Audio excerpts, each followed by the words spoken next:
Maybe you've heard of something called NVIDIA. It sounds like a prescription drug or maybe an African country, but it's actually a company based in California that's now worth more than all of China's stock market. It's the size of Canada's entire economy. Now, in a different era, obtaining this kind of growth meant making a massively popular and instantly recognizable consumer-facing product like Windows 95 or Amazon.com or the iPhone. But NVIDIA's growth didn't come from making a computer or a popular website or anything like that. Instead, NVIDIA's growth came from making artificial intelligence chips that power the brains of computers and many popular websites. That's why NVIDIA had a very good day on Wall Street on Wednesday. Their business, artificial intelligence, is one of the fastest growing industries in the history of humanity. Every major corporation is rushing to implement AI in all of their products as quickly as possible. And so this week, it was Google's turn. And the results were so disastrous and so fraught with consequences for the future of this country that no reasonable person can ignore them. Gemini is Google's name for an AI that you can download on your phone right now. It's also integrated into all of Google's web products, including Gmail and Google Search, which are used by hundreds of millions of people and businesses every day. And in this respect, Gemini is very different from existing AI products like ChatGPT or Bing's image creator. Pretty much everybody uses a Google product in one way or another. You know, if you have the internet and you use the internet, you use a Google product. Either you're using Google Search or Gmail, or you have an Android phone or something along those lines. And that means two things. One, Google has access to a lot more information than those other AI platforms. That's a built-in advantage. And two, whatever Google is doing with AI has significant implications for everybody on the planet. This is not a one-off experiment in some tech mogul's basement. This is an established company making established products that it's now implementing in its own AI at scale. Google has been hyping Gemini for months. They have a bunch of promotional videos about how they're going to revolutionize artificial intelligence. The Wall Street Journal has done multiple interviews with Google executives in which these executives insist that everybody at the company, including Google's co-founder, is deeply invested in making this product as good as it could possibly be. And then a couple of days ago, Gemini launched, and very quickly it became clear that among some other issues, Gemini essentially does not recognize the existence of white people, which is kind of concerning for what is destined to be, what probably already is, the most powerful AI on the planet. Now, even in historical contexts, it is practically impossible to get this product to serve up an image of somebody with white skin. And that's not an exaggeration. So here, for example, is how Gemini responded the other day when Frank Fleming, who's a writer for the Benke children's shows, asked Gemini to create an image of a pope. Now, you would think that, that would generate maybe an image of a white guy or two if you have even a passing knowledge of what popes have looked like over the years, over the centuries, over the millennia. And just spoiler on that, they have all been white. But that's not what Google's AI product apparently thinks. This is the image that it produced, and you can see it there. It looks like, they've got two popes, and one of them is M. Night Shyamalan, and the other one is Forrest Whitaker. So it's almost as if the AI has some sort of code saying, whatever you do, don't display a white person, considering there has never been a pope that has looked anything like either of those two, ever in 2,000 years. So is that what they've built into this code? Have they built into this very powerful AI that it has to ignore the fact that white people exist?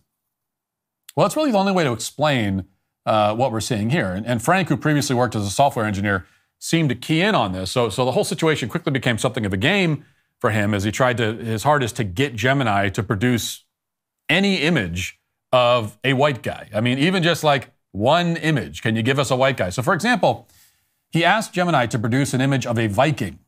Okay, now this is a group of people who historically were not necessarily known for their commitment to diversity, equity, and inclusion. But here's what Gemini produced. And you can see it here. We've got a black Viking, a black female Viking. We've got, it looks like an Asian Viking. And then I don't know, maybe is that The Rock down there? That's his character from Moana, I think. Again, literally, a Viking has never looked like any of that. That's not what any Viking ever looked like ever in history. But that's what they produced. And this went on for a while, and Frank and other Gemini users took turns trying their hardest to get Gemini to produce an image of a white guy. Peachy Keenan, for example, tried to get Gemini to generate an image of the founders of Fairchild Semiconductor. The AI flatly refused that request, saying that it violated policy restrictions, presumably because white guys founded Fairchild Semiconductor. And for other prompts, like requests to draw the founding fathers or a bunch of British men, Gemini simply generated images of black people. It even made sure that its images of Nazis contained a diverse, non-white group of people.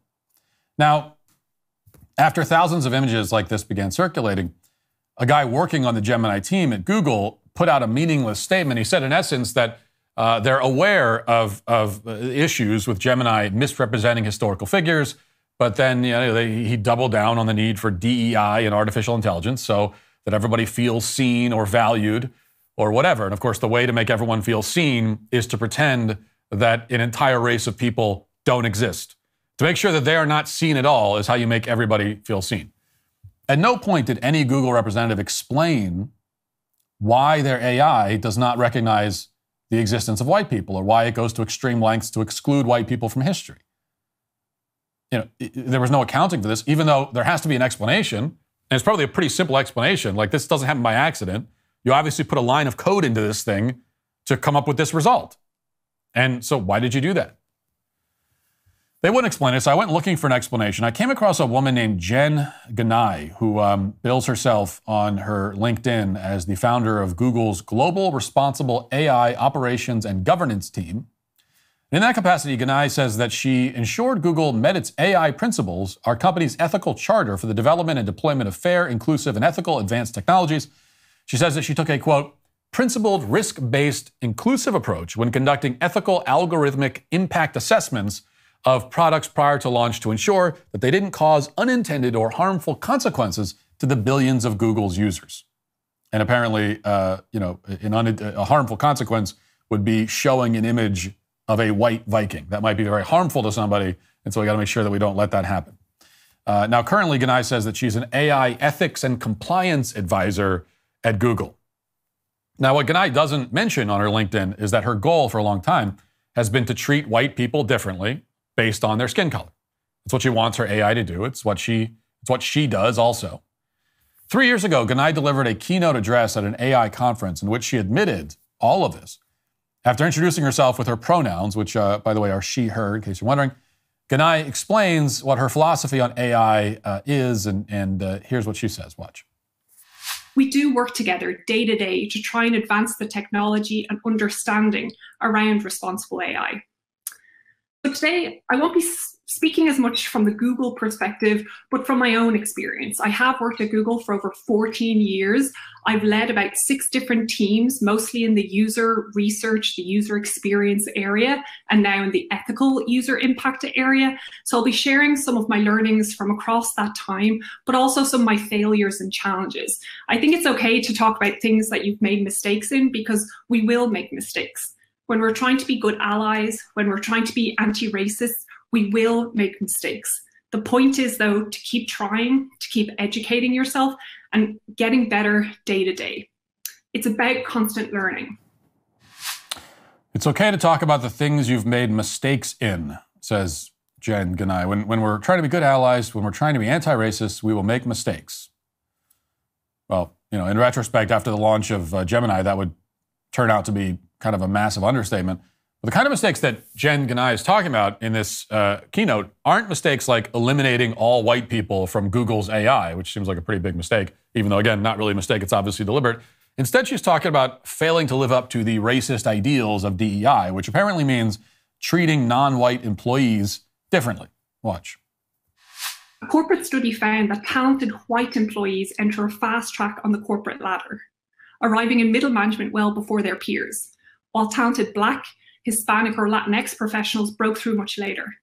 Effective mentorship and sponsorship were critical for retention and executive level development of Black, Hispanic, and Latinx employees.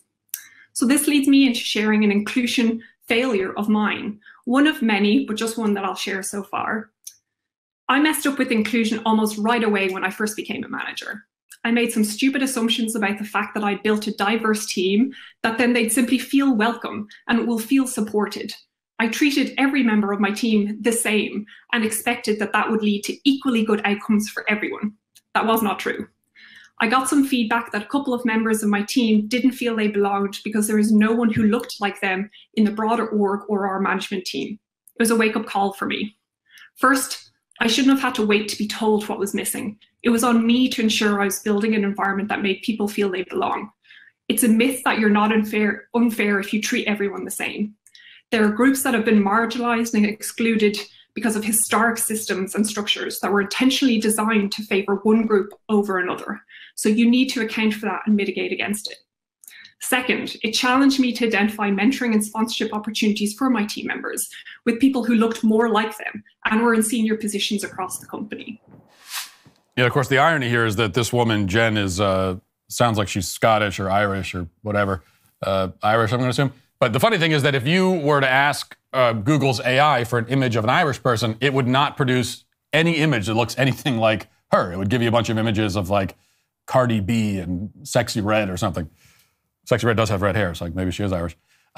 This is the head of ethics of Google AI, a senior manager, saying that it's a bad idea to treat everyone the same, regardless of the color of their skin. She is explicitly rejecting this basic principle of morality. And instead, she says that she learned that she has to treat certain groups differently because of historic systems and structures. And therefore, she says those demographic groups are entitled to unique treatment and mentorship opportunities. Now, later in this address, she goes on to explain what equity means in her view. And this is where the things really kind of get hilarious, to the extent that you can laugh at someone this low IQ and also, frankly, evil. Watch.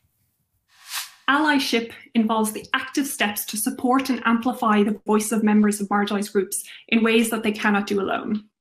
In the workplace, this can involve many things, from being an active mentor or sponsor to those from historically marginalized communities, to managers of managers setting specific goals in hiring and growth for their teams to ensure fairness and equity of opportunity and outcomes for underrepresented populations. However, back to the point about language being very important, using the title of ally can also come across as othering. So I always state both the groups I'm a member of and support, as well as those that I'm a member of, more of a mentor and a sponsor of, to ensure that it doesn't look like that I'm othering others. So for example, I would say I'm an ally of women, Black people, LGBTQ. I want to say I'm a champion advocate of all of these groups, not that I'm outside or exclusionary of them. Again, it's worth emphasizing, these are the people that are behind the AI systems that are going to be, and really already are, ruling the world.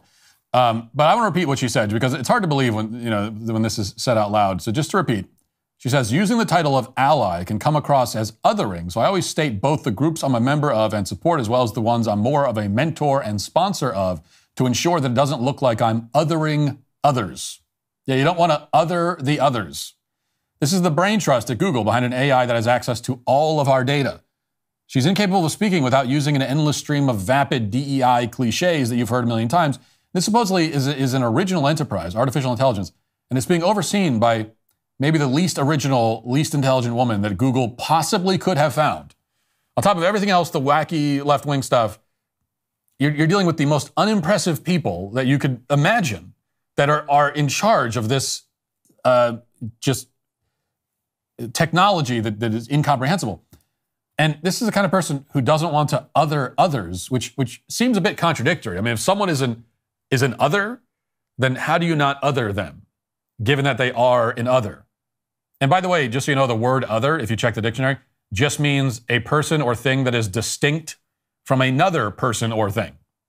So if somebody is an other, it just means that they're not you, is all. So if you're recognizing that they're another, if you're making them an other, you're just you are recognizing them as a distinct entity from yourself. So not othering them means that you are not recognizing them as a distinct human entity. It means that, I suppose, we have to pretend that all people are indistinct blobs, all lumped together into this great ambiguous blob that we call humanity. Now, none of this makes any sense, but she has made it very clear that this DEI word salad is the guiding philosophy behind Google's new AI. There's no firewall between her and the product. Watch. What does responsible and representative AI mean? I've talked about my team, but that's only one definition. So for us, it means taking deliberate steps to ensure that the advanced technologies that we develop and deploy lead to a positive impact on individuals and society more broadly. It means that our AI is built with and for everyone. We can't just assume noble goals and good intent prevent or solve ethical issues. Instead, we need to deliberately build teams and build structures that hold us accountable to more ethical outcomes, which for us, the ethical outcomes in Google will be defined as our AI principles, which I discussed earlier. Now, it's easy to point and laugh at imbeciles like this and the products that Google has created. On some level, it's genuinely hilarious that an AI product can be so useless that it can't generate images of white people, even white historical figures. It's also amusing in a way that Gemini is so unsubtle and ham-fisted that it straight up refuses to answer questions about, for example, atrocities committed by communist governments, or as someone else asked about the Zoom exploits of CNN commentator Jeffrey Toobin, wouldn't answer that question. But the truth remains that the people behind Gemini have extraordinary power. I mean, this debacle makes it very clear that the AI algorithms underlying products that millions of people actually use, like Google, are completely unreliable and worse. In fact, they're deliberately lying to us. They're downranking unapproved viewpoints and disfavored racial groups, and they're promoting the laziest possible brand of neo-Marxist ideology at every opportunity. And they're doing it also to influence the next presidential election, by the way. You might remember that after Donald Trump won in 2016, Breitbart posted leaked footage of Google executives grieving during an all-hands meeting. Let's watch that again. I certainly find this election deeply offensive, and I know many of you do too. It did feel like a ton of bricks dropped on my chest. What we all need right now is a hug. Can I move to Canada? Is there anything positive you see from this election result? Boy, that's a really tough one right now.